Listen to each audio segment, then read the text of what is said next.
Carl Jung figured out a long time ago that the subconscious mind does not use words. It speaks in symbols, in colors, and in archetypes. And he himself relied heavily on art to bypass his ego, on creative expression. He worked with dream interpretation, active imagination. He used to say that the hands will often solve a mystery that the mind or the intellect will struggle in vain with. And that's because he believed that your mind and your intellect cannot manipulate symbols. It cannot manipulate dreams because your mind cannot manipulate something it doesn't understand.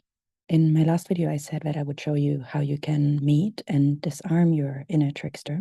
The thing is, it's hard to meet this inner part because you can't outthink it. It's a type of lens you see the world from. It might be a rose-colored lens, a black lens, or a multicolored lens. And so this inner voice of a trickster, this part has been established usually over decades.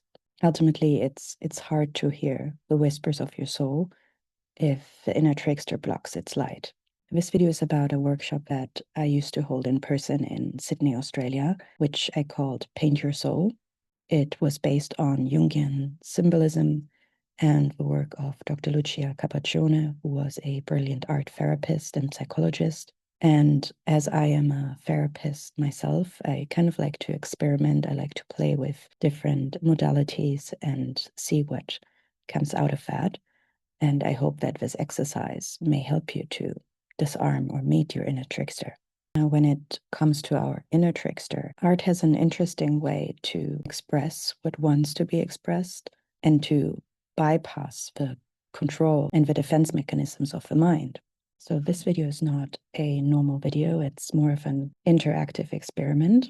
If you're driving or running around outdoors, you may want to watch this video later when you have a little bit of peace and quiet if you want to engage in this exercise. And if you would like to engage in this video now, you may want to grab a piece of paper and maybe a few colors or pen, whatever you have lying around. Also, I'm not in the room with you, so I can't decode or analyze what your drawing may mean. I can give you guidelines, I can give you helpful tips, but ultimately symbolism is deeply personal. It's an experiment. It's for self-exploration, a little bit of play, and to connect with an inner voice that in this overwhelming, chaotic world is often not really heard. So in this video, we are going to work with 8 symbols for now. I'm going to give you the meaning of those symbols at the end. So in this exercise, we will start with Carl Jung's idea of active imagination. We will actively visualize 8 ancient symbols, and I will ask you to see them as good as you can. They don't have to be perfect. In fact, the less perfect they are, the more interesting it tends to get. That's because the subconscious tends to not make a lot of sense at first. It's over time that we understand its messages.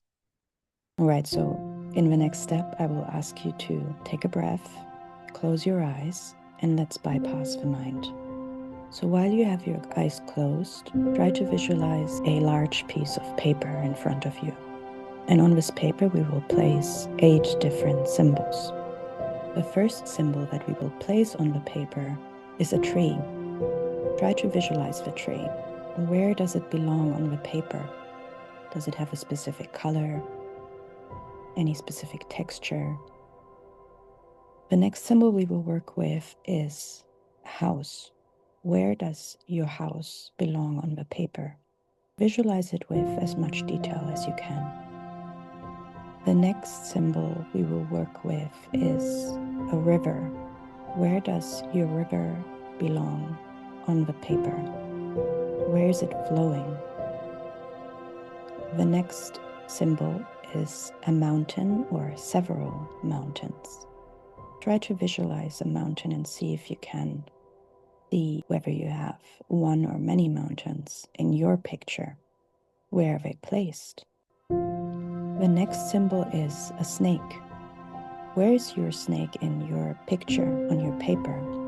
Is it moving or is it still? The next symbol is a bird. Try to visualize your bird. Is it still? Is it flying? The next symbol is the sun. Where is the sun in your picture? Is it shining onto something, connected to something? The next symbol is a path. Where would you place a path on your paper? Is it going into a specific direction? And lastly, we will add you into the picture. Now, you are not a symbol, you are you. Try to visualize yourself in it. Where would you feel comfortable in the picture? Where would you belong? Are you moving or still? What do you look like? Do you look happy or maybe not? Do you look like usual or maybe different? Try to visualize the entire image.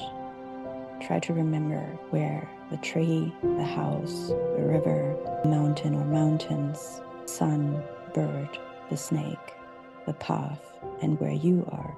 Try to internalize it and really see it as clearly as you can. All right, open your eyes. I hope you enjoyed this little visualization. Don't worry if you didn't see that much.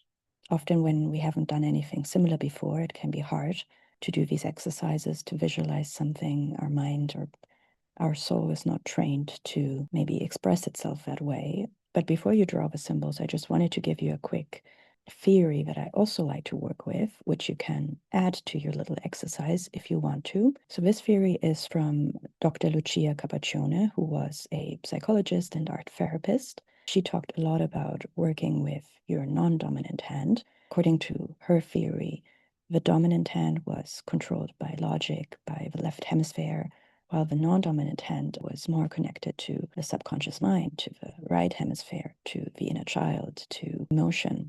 The dominant hand is trained to follow the rules, while the non-dominant hand is in a way a neurological child. It's not trained, it doesn't obey the mind, it's sort of just a wild child. It does whatever it wants to, and it hasn't been taught how to lie yet. It's also not a people pleaser. So you have the option to work with your non-dominant hand if you want to explore this side of yourself, but you don't have to. It's just a little add-on if you want to go a little bit deeper. But when you draw the symbols, use whatever colors speak to you if you have them, whatever materials you want to use. Also, you may say that your image looks silly or weird or strange or doesn't make sense at all. That is completely normal. And it's actually necessary for this exercise to look a little bit strange sometimes. So now you can hit pause, you can draw your 8 symbols and yourself. And then when you're ready, you can hit play again and we will decode what it all means. So let's look at the symbols. Let's start with the tree. The tree can represent your roots, your family, where you come from. So it's interesting to look at, where's your tree in your picture? How big is it? Is it a centerpiece or is it more hidden on the side? Is it small in comparison to the rest of the picture, or is it overburdening the picture? Now, the house has different interpretations. One interpretation is love. So again, it is interesting to see, where is it in the image? Is it connected to something? Is it large and overflowing the borders? Or is it very small or hidden? How does it relate to other items on your paper? In other interpretations, the house has been interpreted as your boundaries and your sense of safety and stability in your life. So, for example, if it has a lot of windows, if it has fences around it, if it has, if it's very large, you may say that maybe it's almost like a fortress. You feel very safe and very stable in your life. Similarly, if it has like a fence full of holes in it, maybe you feel a little bit defenseless or vulnerable. Maybe your doors and windows are all open and there's not that sense of stability there. The water represents our emotional world and our unconscious. So it can also be interesting to see, how large is the river? Is it incredibly intense, full of waves? Or is it very calm? Is it a tiny river, huge river? Very often the river seems to be flowing either around the tree or be connected somehow to the tree, which makes a lot of sense because the tree represents our roots, our past, our family, sometimes our inheritance, patterns, our wounds. And the river is our emotions and subconscious or unconscious. So these two tend to always be connected in some way. The bird stands for freedom in most interpretations. And so it can be interesting to see where the bird is placed. Is it flying? Is it still? Is it stuck somewhere, or does it feel stuck? In many drawings in my workshops, the bird was stuck in the tree, which also tells you a lot, because if the tree is indeed family past, then many people experience at the time a type of either family obligation, a type of stuckness in their life, a type of maybe being entrapped by past patterns, by past wounding, by things that happened in their life, which of course is not a life sentence. It's just interesting to see what the soul wants to express. The snake has many different interpretations. I will name you 3 common ones. One of the common ones is transformation. It's shedding of an old skin. My personal favorite interpretations are both power and sexuality, mainly because in most of the drawings that I saw in my workshops, the snake was also attached to the tree or moving alongside the river or near the house. And as the snake was often near the tree, the river, or the house, it usually had something to do with either family and past events or unconscious and emotional world suppressing power in some sense or fueling power. If you talk about the house standing for love, then some sort of power play in love. Or if you see the house as your personal boundaries and your personal sort of stability and security in life, then power was also quite interesting to explore that. The mountain or mountains are usually your goals, your purpose, your bigger things that you're planned in life. So if you have several mountains, then you're usually headed towards several goals. At least your soul wants to head towards several goals. If you have one mountain, maybe there's one big thing that is still ahead that you really want to do in this life. Where the mountains are placed is important in terms of that. Sometimes people have the mountains right behind something, almost as if they're hidden, as if maybe a purpose or a goal is either hidden or not as easily accessible. Sometimes they are in the middle, in the center of the image, and it's very clear where the soul wants to go to. The sun also has different interpretations. Some say that the sun represents our vitality, our energy levels. So if the sun is incredibly large and powerful and strong and shining onto everything, it can mean that you have a lot of energy and vitality, as well if it's very, light and barely visible and almost gone, it can mean that maybe you're burned out or you're tired and exhausted and drained. And in a lot of my workshops, people had setting or rising sun. To me, the sun almost became a clock in the painting in terms of that. Whenever I saw a setting sun, I almost interpreted it as it's time's ticking. It's really time to go somewhere or do something, because most of the time the setting sun was right behind the mountains or the mountain. And so to me, it was almost a sign that the inner child, the inner soul wanted to talk about it's time to move towards that goal or towards the purpose or whatever it is. While a rising sun was often maybe even a new dawn or a new beginning or something. The path is a connector, so it connects different elements in the painting, and it can be interesting to see what it connects or where it is going to. If you look at you in your image, where are you? Are you connected to something? Do you feel happy there?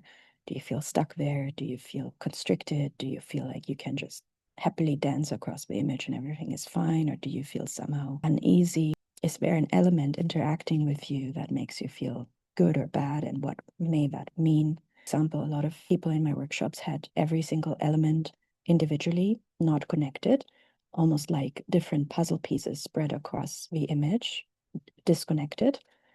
And that was really interesting to me, because as we explored these images, it came out that all of those people were in transition in life.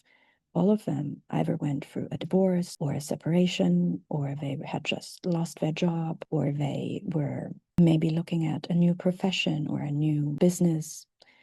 Some of them were just about to retire. And so all of them were in these transition periods. And so that was really interesting to me, because my interpretation, again, this is just my interpretation, but to me, it felt like the soul wanted to say, you're going to a new place in your life, whatever that place may be. It might be singlehood, it might be retirement, it might be a new business, a new life, a new place in the world. We get to look at all of these elements again, and we get to connect them in a new form. So let's take some time and evaluate these different ideas that are now disconnected and ready to be reconnected and reformed. And before we do that, maybe let's not repeat old patterns and let's not repeat old things that we've done in the past.